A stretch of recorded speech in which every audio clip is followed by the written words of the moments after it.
नमस्कार मित्रांनो, आपल्या मराठमोळ्या यूट्यूब चॅनलमध्ये आपल्या सर्वांचं स्वागत आहे. मित्रांनो, भारतातील अनेक टॉप कंपन्यांपैकी एक कंपनी म्हणजे जिंदाल. नाशिकच्या इगतपुरी तालुक्यात असलेली ही जिंदाल कंपनी गेल्या अनेक दिवसांपासून आगीच्या तडाख्यात सापडलेली आहे आणि समाज माध्यमावर सोशल मीडियावर अनेक अफवा पसरवल्या जात आहे की 15 किलोमीटरचा परिसर हा खाली करायला लावलेला आहे. परंतु नेमकं वास्तव काय आहे, नेमकी या मागची परिस्थिती काय आहे, खरोखर जर ही आग त्या टाक्यांपर्यंत पोहोचली तर याचे परिणाम काय होतील आणि सध्याची परिस्थिती नेमकी काय आहे याची अधिक माहिती आपण जाणून घेणार आहोत या व्हिडिओच्या माध्यमातून. आणि ह्या आगीची दृश्य आपण या व्हिडिओच्या माध्यमातून पाहणार आहोत. अजून एक गोष्ट सांगायची झाली तर मित्रांनो, परप्रांतीयांना मराठी माणूस फक्त विरोध करताना दाखवलं जाते सोशल मीडिया किंवा इतर माध्यमांवर, परंतु असं नाही मित्रांनो. मराठी माणूस ज्या वेळेस देशावर संकट येतो त्यावेळेस मराठी दिसून सर्वप्रथम देशासाठी धावून येतो. ही दृश्य सुद्धा आपण पाहणार आहोत या व्हिडिओच्या माध्यमातून.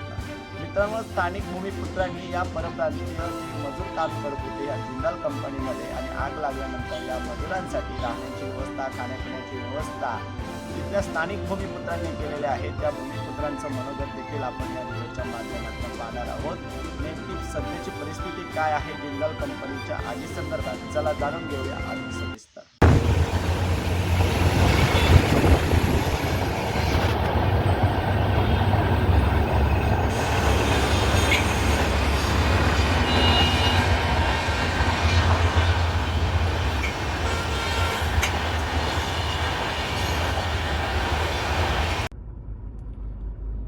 नाशिक इगतपुरीमधील जिंदाल कंपनीला आग लागल्याची बातमी आपण सर्वांनी बघितली, परंतु काही वेळापूर्वीपासून काही अफवा पसरवल्या जात आहेत.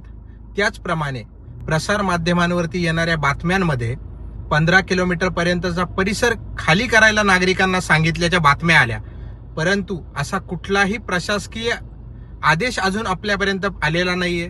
त्याचप्रमाणे कुठल्याही प्रशासकीय अधिकाऱ्याने अधिकृतपणे तशी माहिती आपल्याला दिलेली नाहीये, म्हणून नागरिकांनी घाबरून जाण्याची गरज नाहीये.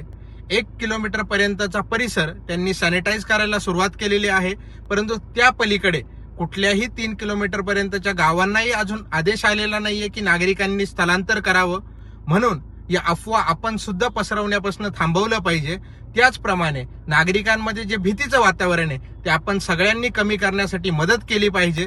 असा कुठलीही घटना घडणार नाही, कारण की आपलं प्रशासन चांगल्या पद्धतीने काम करत आहेत, आग विझवण्याचे प्रयत्न केले जात आहेत. आणि असा कुठला आदेश येणार असला तर पोलीस प्रशासन असेल, स्थानिक प्रशासन असेल, ते आपल्या प्रत्येकापर्यंत व्यवस्थितरित्या माहिती पोहोचवतील. म्हणून तोपर्यंत कोणीही अशा बातम्या प्रसारित करू नये व नागरिकांनी भीती वाटून घेण्याची आवश्यकता नाही.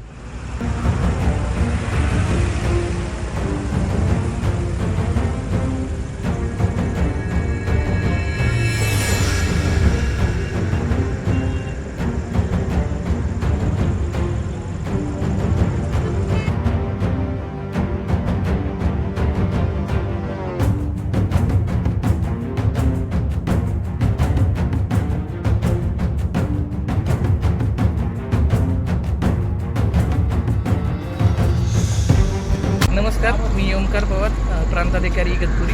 आता जी आपल्या इथं जिंदाल या कंपनीमध्ये आग लागलेली आहे, तर बाहेर अफवांचं खूप पेव फुटलेलं आहे. तर मी ऑफिशियल म्हणून या नात्याने सांगतोय, कोणत्याही अफवांवर विश्वास ठेवू नका. प्रशासनाला सहकार्य करा.